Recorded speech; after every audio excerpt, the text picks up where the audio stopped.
Hey everybody, I'm Max Rich. Welcome to Totally Electric Guitars. Today we are covering Mr. Crowley by Ozzy Osbourne and the absolute infamous guitar work of Randy Rhoads.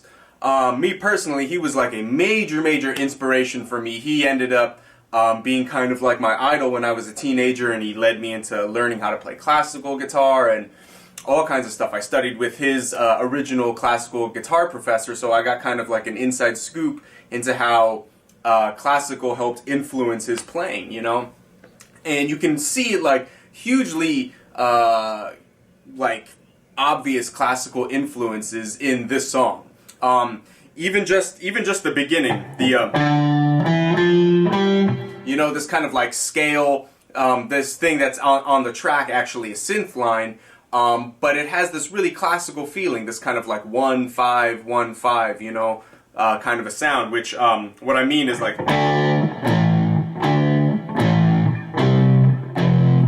that kind of a sound, right? Where you have the same types of chord changes that happen very often in classical music. And then you go from there into the verse, which is, you know, maybe a little less classical influenced, I could say.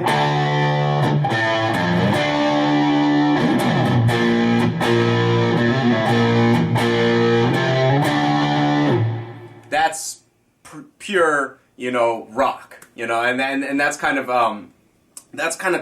where you find that really nice blend that sort of helped found the like shred guitar movement, right? This kind of neoclassical guitar style that everyone now, from Yngwie to Steve Vai to Eddie Van Halen, everyone uses it, right? But Randy Rhoads was one of the absolute pioneers. And just a final last little example, the beginning of that solo, the outro solo that happens in the song, total classical.